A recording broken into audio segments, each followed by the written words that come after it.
Primero agradecer la convocatoria, estar acá. Yo no soy una investigadora, con lo cual para mí esto es un honor por un lado, te agradezco Jimena, pero también un desafío que veremos cómo sale. La verdad es que esta cuestión de la pertenencia, ¿no? De la pertenencia, en este caso mi no pertenencia, la cuestión de la investigación académica, me sirvió un poco como excusa también para pensar en términos de cómo funciona la pertenencia en Griselda Gambaro, ¿no? En su obra, en realidad, y también en su vida, en la historia de su vida, ¿no? Cómo está funcionando esto de pertenecer o no a un cierto campo de acción cultural.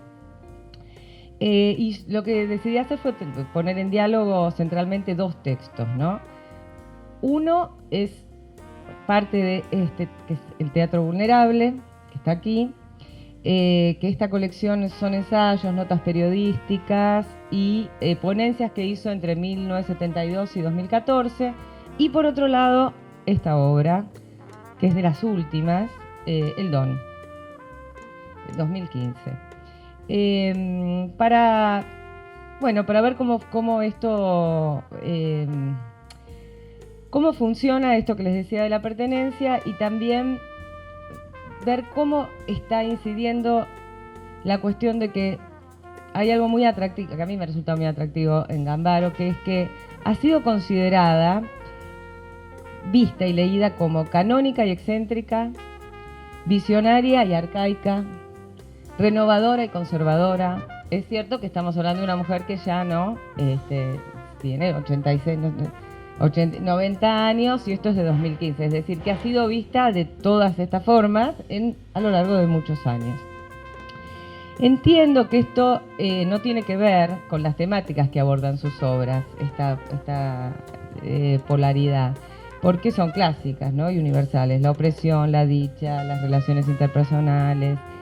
No pasa por ahí, sino que tiene más bien que ver, para mí, con su gesto concreto en la vida y artístico en su obra de desconfiar, cuestionar y finalmente eludir los sitios de privilegio individual. Lo que suele llamarse prestigio o éxito suele ser un malentendido, le responde a la periodista Silvina Friera cuando en página 12 le pregunta sobre su reacción ante El Desatino. El estreno del Desatino, su primera obra que se estrenó en el Ditela y fue atacada y catalogada por la crítica como extranjerizante y mal estructurada, ¿no? En Gambaro las balas de las malas críticas parecen no entrar, pero las de las buenas críticas tampoco, porque en la misma entrevista Friera le recuerda que en El Campo, por ejemplo, su dramaturgia se anticipó al horror de la dictadura y le pregunta si considera visionarios sus textos. A lo que ella responde: visionaria es una palabra que me queda grande, pero si uno pretende estar conectado con la sociedad, puede detectar rasgos que no aparentan ser tan drásticos y crueles, pero que lo son. Simplemente un escritor registra esos datos. Entonces, si estamos hablando de poder y contrapoder en la obra de Griselda Gambaro, creo que su mayor gesto revolucionario social ha sido correrse permanentemente y cada vez que pudo de ese sitio de poder dado por el privilegio individual, excepcionalidad vinculada al género, en su momento casi la única dramaturgia argentina, y que este gesto responde a una idea que es muy contundente en su obra y que yo me permito expresarla así. Lo individual, los sujetos, sus ideas, sus soluciones, sus sitios de privilegio, sus dones visionarios, no cambian la realidad, no pueden ejercer un contrapoder sólido y contundente. Solo el movimiento colectivo hacia el bien común, solo el grupo, solo el cuerpo social ejerce poder. Y las soluciones a los problemas individuales también se encuentran en lo colectivo y esto desde luego incluye a las problemáticas de género y al feminismo. Concretamente en los textos, para hablar, ir directamente a su palabra, aquí en el Teatro Vulnerable hay una anécdota que me gustaría leerles unos fragmentitos en donde ella explica esto con claridad. Dice: cuando fui invitada a participar de este encuentro de teatro Mujeres en Cádiz, recibí paralelamente una invitación de la Sociedad de Autores Teatrales de Brasil para un coloquio internacional de dramaturgia a realizarse en la misma fecha. Un coloquio en el que yo, entre 20 autores de todo el mundo, en un halago mortal, que me encantó eso, sería una de las 2 únicas dramaturgas invitadas. Y lo sería no solo por mi posible talento o prestigio, sino porque, según el comentario del presidente de esa sociedad de autores, les parecía importante tener en el coloquio a una mujer. Los casos excepcionales, dice, como fue esta invitación al coloquio, en tanto casos excepcionales y recortados, pueden expresar un reconocimiento a determinada figura o personalidad, fortuitamente femenina, pero no reconocerán que esa personalidad responde a un género, una ideología, un arte, cuyas características parten de un espacio público y privado distintos. Por una parte me sedujo el contexto latinoamericano, geográfico y cultural, porque a ese contexto pertenezco. Los medios económicos a disposición. El halago mortal de ser la única mujer latinoamericana entre tantos hombres famosos de todo el mundo que ya por tradición, notoriedad y obra poseían el teatro. Si pude romper el encantamiento de seducción, persuasión y traición y volcarme finalmente al encuentro de mujeres de Cádiz, fue porque me di cuenta de que yo, como ellas, no poseía ese teatro, era a lo más una invitada. Y una última cosita que dice, me pregunté también, ¿qué pasaría con mi propia obra? ¿Qué pasaría con el rebote del eco, por más halagadora que fuera la consideración masculina? Estoy persuadida de que si no se vence la tentación de ir donde el poder está, nuestro trabajo sufrirá las consecuencias. El poder no nos acoge gratuitamente en su seno, impone un pago, pide la devolución que consiste en la imitación del modelo. Entonces, ya aquí hay esta cuestión de pertenecer, ser distinguida, ser una excepción, y entonces necesitar correrse para sostener, me parece a mí, la voz propia. Por lo menos correrse de una ponencia, ¿no? O correrse. Y en el Don, esto para que es esta obra de teatro de 2015, Márgara, les cuento brevemente, es una mujer muy vieja, que va a vivir a la casa de su hija y de su yerno en una aldea de pescadores. Y tiene poderes adivinatorios. Históricamente, cuando era joven, tiraba las cartas, recibía un montón de consultantes en la casa, y en este momento ya está entregada a otro tipo de adivinación. Entonces, cuando se acerca una mujer a hacerle una consulta a la casa, dice: a veces enderezo las cosas, pero no siempre puedo. Todos juntos podemos salvarnos y ayudar a alguien más a que se salve. Si todos me acompañan, entonces tengo el poder de muchas manos, el aliento, la voluntad unánime. Con los muchos, señora, vaticino y decido. Con la muerte en una cama y alguien que llora solo esa muerte, no puedo, váyase. Esta mujer, que es una vecina, le pide por su marido, que está enfermo, postrado en la cama. ¿Cuál es el movimiento qué es lo que ella necesita y propone? Salir a hacer estas profecías a la playa, al espacio exterior, y que toda la gente la venga a escuchar ahí, con sus problemas individuales también, que si van ahí, las cosas se le van a resolver. Así sucede con este otro personaje que se llama Renata, que finalmente se acerca a decir que el marido mejoró, y lo que ella dice es que tuvo que ver con el haber podido ir a escucharla en la playa.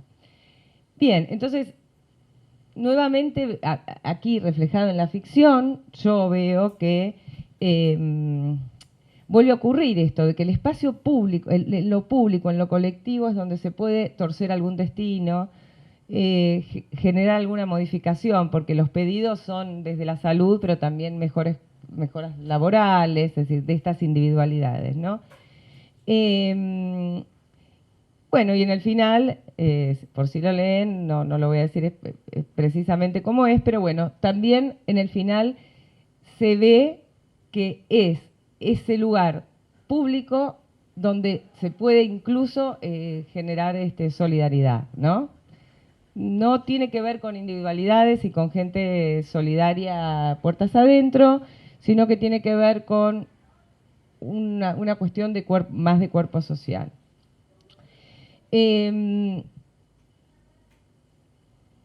A ver, y ya en otra línea, Querido Ibsen, soy Nora, ¿no? La otra de las obras del 2015, donde lo que hace Gambaro es reescribir Casa de Muñecas, de Ibsen.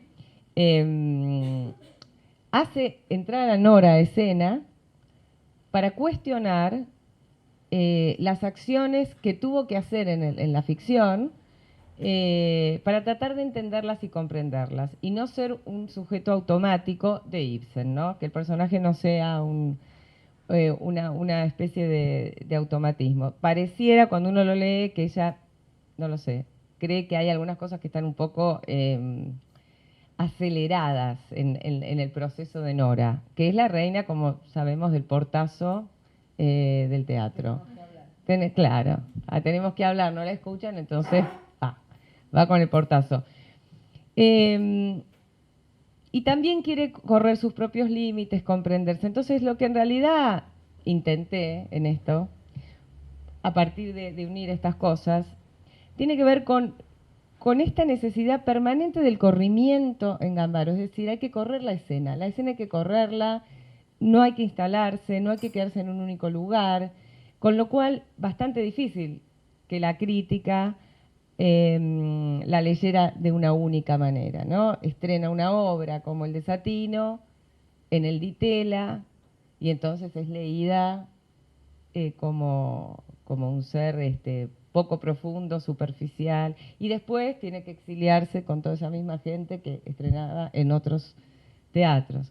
Y me pregunté, para cerrar, es algo que yo me pregunto también escribiendo teatro, ¿qué cree ella realmente? Si me lo pregunté, me lo contesto yo, pero se lo tendría que preguntar a ella, sí. Pero, si cree que realmente el teatro sirve, ¿no? Porque hay algo que pareciera que el teatro, incluso en sus entrevistas, es algo que le salió bien, pero es algo que tiene poco trabajo y es algo que además de lo que se pierde el control. ¿Por qué? Porque rápidamente hay un director, hay una apuesta, hay actores. En uno de los ensayos del Teatro Vulnerable también dice que, bueno, los actores y los directores se ponen a cambiar los textos y ella, claro, ¿quién no lo ha vivido? Pero bueno, y que eso es raro porque ella sostiene, pero si en el teatro la palabra es acción, entonces ¿de qué lugar se cambia la palabra que tiene que ir? Y me da la impresión, porque lo que es narrativa ella lo valora mucho, el esfuerzo, la cantidad de palabras, me hacía acordar un poco al cuento de Walsh, Anota al pie, ¿no? Porque habla mucho de, bueno, una cosa son 300 páginas y otra cosa es que hay algo sí de la experiencia colectiva que también le interesa del teatro, de la expansión, que así como se puede perder el sentido porque un mal director puede hacer cualquier cosa, hay algo del volver a convocar, de tener al estilo teatro griego, que eso también aparece en el Don y en La Playa, y tener una experiencia colectiva que la seduce, que la conmueve. Bueno, todas estas pequeñas cosas.